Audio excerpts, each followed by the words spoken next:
Welcome to our channel. నేను కృష్ణ చైతన్యాని. ఇవాళ మనతో పాటు సీనియర్ జర్నలిస్ట్ అబ్దుల్ రెహమాన్ గారు ఉన్నారు. ఇవాళ మేము తిరుపతి కాన్స్టిట్యున్సీ గురించి, పార్లమెంట్ దాని గురించి చూద్దాము. అసలు ఎంతవరకు వైసీపీకి గెలిచే అవకాశం ఉంది, లేకపోతే గతంలో 24లో ఎవరు పోటీ చేసి ఉన్నారు, అసలు కాన్స్టిట్యున్సీలో 24లో పోటీ చేసిన వాళ్ళు అభ్యర్థులు యాక్టివ్గా ఉన్నారా, ఇంకా ఇన్యాక్టివ్గా ఉన్నారా, లేకపోతే క్యాండిడేట్స్ గ్రౌండ్ లెవెల్లో అన్ని సర్వేసు ప్రకారం ఎట్లా ఉన్నారు ఏంటనేది. సార్ ఏంటి సార్ ఈ తిరుపతి పార్లమెంట్ గురించి మనం డిస్కస్ చేస్తుంటే, తిరుపతి పార్లమెంట్లో గతంలో కనుక చూస్తే గురుమూర్తి గారు ఎంపీగా గెలుచున్నారు, కానీ ఎవరు కూడా ఒక్కళ్ళు కూడా గెలిచి లేరు. అంటే ఏడుగురు ఎమ్మెల్యేలు ఓడిపోయారు. ప్లస్ పార్లమెంట్లో చూస్తే ఆయన మంచితనమే కలిసి వచ్చిందంటారు ఆయనకి. ఖచ్చితంగా ఎంపీ వరకు అయితే ఆయన మంచితనం ఉంది, చాలా సౌమ్యుడు, అందులో చదువుకున్న వ్యక్తి కావడంతో ప్లస్ ఆయన మీద కాంట్రవర్సీ కూడా పెద్దగా లేవు. ఎటువంటి కాంట్రవర్సీలు జనరల్గా ప్రజాప్రతినిధులపై ఉండే కాంట్రవర్సీలు కానీ అవి ఎటువంటి ఆయన మీద లేవు కాబట్టి కాస్త అతనికి వర్కౌట్ అయింది. సో ఇక అసెంబ్లీల పరంగా చూసుకుంటే తిరుపతి భూమన అభినయ్ రెడ్డి, కరుణాకర్ రెడ్డి కుమారుడు, లాస్ట్ టైం 2024లో పోటీ చేశారు, ఓడిపోయారు. ఇప్పుడు కూడా అతనే పార్టీకి అక్కడ ఇన్ఛార్జ్గా ఉన్నాడు. అంటే షాడో అనొచ్చా సార్? షాడో ఖచ్చితంగా. యాక్చువల్లీ భూమన అభినయ్ రెడ్డి ప్రస్తుతం ఇప్పుడున్న సిచ్యువేషన్ ప్రకారం అయితే పార్టీకి యాక్టివ్గానే పనిచేస్తున్నాడు. At the same time Karunakar Reddy effect కూడా గట్టిగానే ఉంది నియోజకవర్గం మీద. వాస్తవానికి 2024లో ఎవరు డామినేషన్ ఉంటుంది సార్ లోపల? అక్కడ బలిజా యాదవ కమ్యూనిటీలు రెండు డామినేటెడ్. తిరుపతి సిటీ వరకు, అర్బన్ వరకు వచ్చేటప్పటికి కొంచెం ఎస్సీ ఓటింగ్ కూడా ఎక్కువ ఉంది. సో భూమన అభినయ్ రెడ్డి వాస్తవానికి 2024లో నెగ్గాల్సిన క్యాండిడేట్.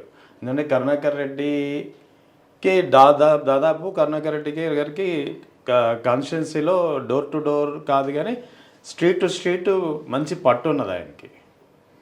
ఎందుకంటే ఆయన తిరుపతి రాజకీయాల్లో చాలా కాలం నుంచి ఉన్నారు, వైఎస్ఆర్ టైం నుంచి ఉన్నారు.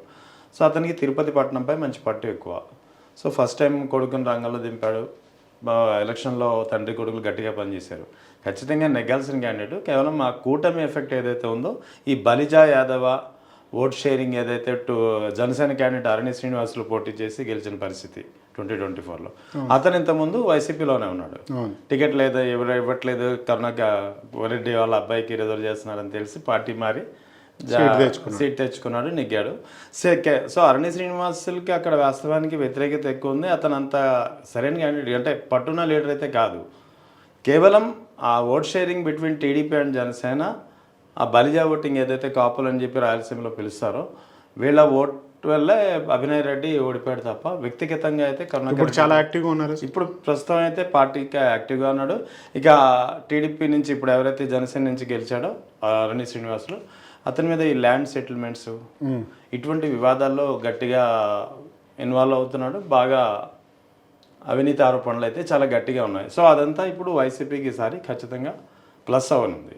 సో తిరుపతి ప్లస్ చేసుకోవచ్చు మనం. ఓకే సార్, నెక్స్ట్ శ్రీకాళహస్తి ఏదైతే ఉందో బిఎం మధుసూదన్ రెడ్డి గారు ఉన్నారో, అది పరిస్థితి ఎట్లా ఉంది సార్? ఎందుకంటే అతని మీద చాలా ఆరోపణలు ఉన్నాయి. ఆయన ఎట్లా ఉంది ఇప్పుడు ప్రస్తుతం? మధుసూదన్ రెడ్డి విషయం ఎలా అంటే, ఆరోపణలు ఏంటంటే ఆయన పార్టీకి ఫస్ట్ నుంచి ఉన్నాడు. ఆయన లాయలిస్ట్, పార్టీ వరకు లాయలిస్టు.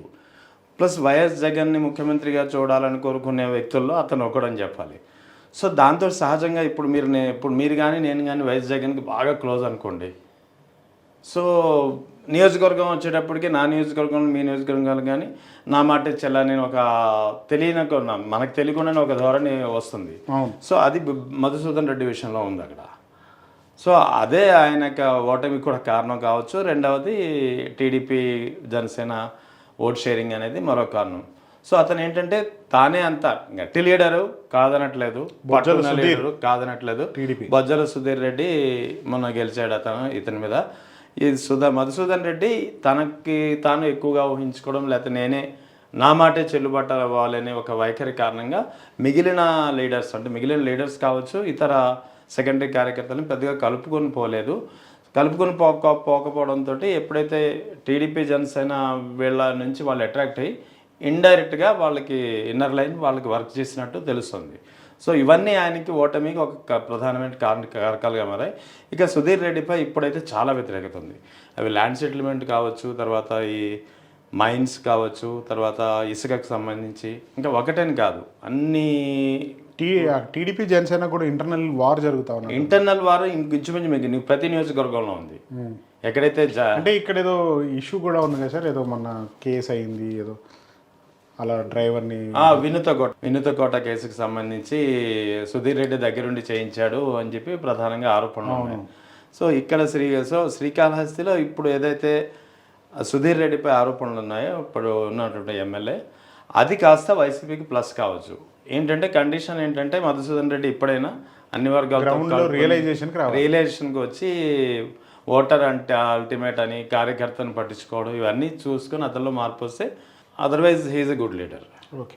ఇక సత్యవేడ్ ఎస్సీ సార్ కాన్స్టిట్యున్సీకి రాజేష్ అని 24లో పోటీ చేశారు కదా. అవునండి. ఆయన ఏంటి సార్ పరిస్థితి ఎట్లా ఉంది? ఆయన అవైలబుల్ ఉన్నాడా సార్?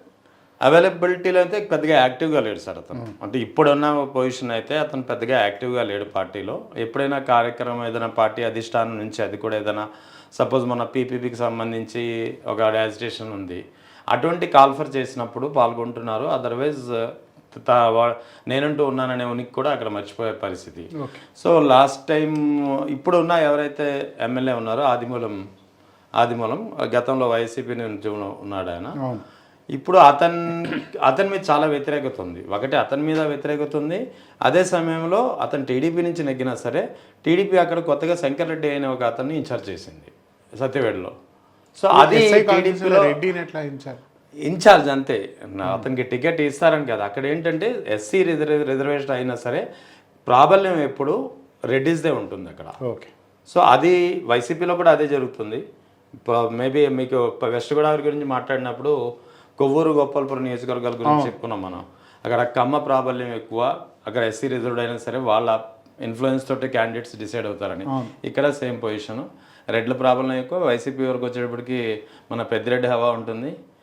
ఇక టీడీపీ విషయం ఉన్నప్పుడు ప్రస్తుతం శంకర్ రెడ్డిని ఇన్ఛార్జ్గా చేశారు. అక్కడ ఎమ్మెల్యే టీడీపీ ఎమ్మెల్యే అయినా సరే ఇన్ఛార్జ్ మాత్రం శంకర్ రెడ్డిని తీసుకురావడం వల్ల అక్కడ టీడీపీలోనే 2 వర్గాలు వచ్చినాయి. ఇదంతా వైసీపీకి ఒకవేళ రాజేష్ మాత్రం యాక్టివ్గా ఉంటే మాత్రం పార్టీకి అక్కడ ప్లస్ కావచ్చు. అదర్వైజ్ ఇతని మీద ఏమన్నా సింపతి ఉందంటారా సార్? సింపతి పెద్దగా లేదు సార్. ఎందుకంటే అతను యాక్టివ్గా ఉంటే సింపతి ఏమైనా వర్కౌట్ అవుతుందా లేదా అనేది ఆలోచించచ్చు. కానీ బేసికలీ అతనే యాక్టివ్గా లేడు. పార్టీ ఏదైనా మేజర్ కార్యక్రమం పిలిపిస్తే తప్ప హీ వాజ్ నాట్ అటెండింగ్.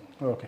ఇక వెంకటగిరి సార్ రామ్ కుమార్ రెడ్డి గారు ఎవరైతే హైటెక్ సిటీ కట్టిన జనార్దన్ రెడ్డి గారు అబ్బాయి వాళ్ళ మదర్ కూడా ఎడ్యుకేషన్ మినిస్టర్ రాజశేఖర రెడ్డి టైంలో. రామ్ కుమార్ రెడ్డి ఓటమికి కారణం అంటే యాక్చువల్లీ నియోజకవర్గంలో మంచి పట్టు ఉంది, అక్కడ కూడా బలిజా ఓటింగ్ ఎక్కువ, తర్వాత బీసీలు ఎక్కువ. సో అతను ఓటమికి ప్రధానమైన కారణం కేవలం ఈ ఒక ఎఫెక్టే, కూటమి ఎఫెక్టే.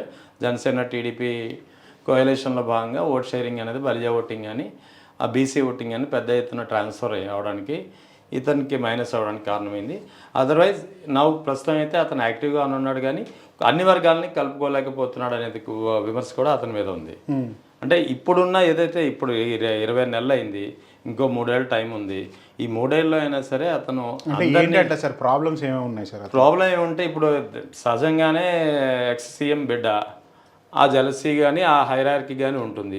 ఆ హైరార్కీ తోటి కింది స్థాయి వాళ్ళని కలుపుకోకపోవడం ఇది న్యాచురల్గా వస్తుంది, కానీ రాజకీయ నాయకుడికి అది ఉండకూడదు. కానీ అది అక్కడ ఆయన విషయంలో ఉంది. అందరినీ కలుపుకొని పోతే ఖచ్చితంగా రామ్ కుమార్ రెడ్డి అక్కడ వెంకటగిరి నుంచి మనకి ప్లస్ అయ్యే క్యాండిడేట్ అవుతారు. ఓకే. ఇక సుల్లూరుపేట సంజీవ్ గారు గతంలో కూడా వైసీపీలో గతంలో కూడా పోటీ తీసుకెళ్తే మొన్న ఓడిపోయారు. అయితే అతని మీద వ్యక్తిగా అతను బలమైన క్యాండిడేట్ నియోజకవర్గంలో, లోటుపాట్లు తెలిసినాడు, గతంలో నెగ్గాడు, అందరి కోసం పనులు చేస్తాడని కాస్త అదేమంటారు అహం లాంటిది భావన ఆయనకి ఎక్కువ సార్లు గెలిచేటప్పటికి ప్లస్ నియోజకవర్గంలో నేనే నెంబర్ 1 అనేటప్పటికి అక్కడ కూడా సహజంగా సంజీవ్ ఈ రిపోర్ట్స్ అని మనకి మీకు కానీ నాకు కానీ మనం కాల్ చేస్తేనే మనము లోకల్ వాళ్ళతో మాట్లాడుతూనే చెప్తున్నారు కదా సార్. ఈ విషయాలు కేంద్ర కార్యాలయానికి తెలియదు అంటారు సార్? ఈ విషయాలు తెలియదంటారా అంటే ఖచ్చితంగా తెలుస్తాయి సార్. ఎందుకు అంతగా తెలియకుండా ఉండవు అలా, ఎందుకంటే వైఎస్ జగన్ కూడా రోజు ఎప్పటికప్పుడు ప్రతి నియోజకవర్గం నుంచి ఫీడ్బ్యాక్ తెప్పించుకుంటారు ఆయన. సో అయితే ఏంటంటే సరే టైం వచ్చినప్పుడు లేదా నియోజకవర్గాల సమీక్ష కూడా ఇప్పుడు మొదలు పెట్టబోతున్నారు. ఆ టైంలో అయినా దీని మీద వర్కౌట్ చేయొచ్చని నేను అనుకుంటున్నాను. సంజీవయ్య మీద సో అక్కడ సంజీవయ్య మీద వ్యతిరేకత ఎంత ఉన్నా సరే అతని వ్యక్తిగత యాటిట్యూడ్ కారణంగా అక్కడ ఉన్నటువంటి టీడీపీ ఎమ్మెల్యే మీద ఉన్నటువంటి వ్యతిరేకత దానివల్ల అది ఇతనికి ఈసారి ప్లస్ కావచ్చు. కానీ ఈసారి తన యొక్క యాటిట్యూడ్ మార్చుకుంటే మాత్రం ఖచ్చితంగా వైసీపీకి ఓకే. ఇక గూడూరు సార్, గూడూరు మేయర్గా మురళీధర్ వాస్తవానికి హెల్త్ రీజన్స్ వల్ల సరిగ్గా ఆయన పని చేయట్లేదని ఒక ఆరోపణలు గట్టిగా ఉన్నాయి. పెద్దగా యాక్టివ్గా పని చేయట్లేదు ప్రస్తుతానికి. ఇన్ఛార్జ్ మార్చక తప్పదు అనేది నేను చెప్తున్నది కాదు, నియోజకవర్గం నుంచి మాట వస్తుంది. నియోజకవర్గంలో వైసీపీ క్యాడర్ అంతా ఇన్ఛార్జ్ మార్చాలని చాలామంది బేసికల్గా అభిప్రాయపడుతున్నట్టు నాకున్నటువంటి ఫీడ్బ్యాక్. సో అతన్ని మారిస్తే మాత్రం గూడూరు తిరిగి, ఎందుకంటే గూడూరులో ఎస్సీ రిజర్వ్ అయినా సరే ఓటింగ్ కూడా ఎస్సీనే ఎక్కువ, డామినేటెడ్ కూడా ఎస్సీలే వాళ్ళు. గతంలో కూడా వైసీపీ టికెట్ వైసీపీ టికెట్ అది ఇంతకుముందు అన్ని ఇవన్నీ మన టికెట్లే సార్, వైసీపీ టికెట్లే.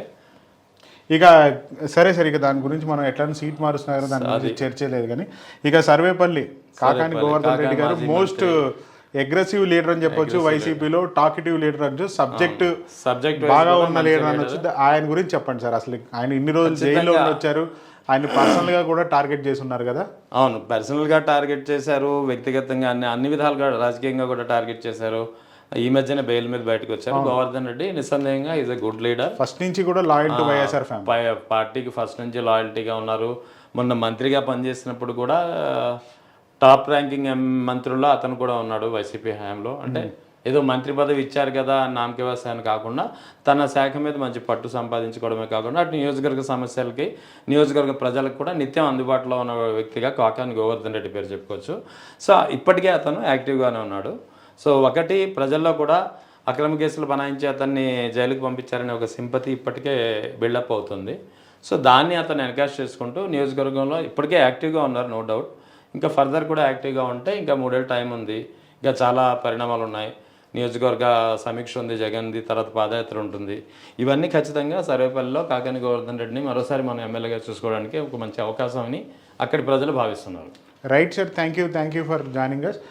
ఇప్పుడు వరకు చూసిన కాన్స్టిట్యున్సీ వైజ్ రిజల్ట్స్ తిరుపతి పార్లమెంట్లో మళ్ళీ ఇంకొక పార్లమెంట్ ద్వారా మళ్ళీ మీకు అందుబాటులోకి వస్తాను. Thank you.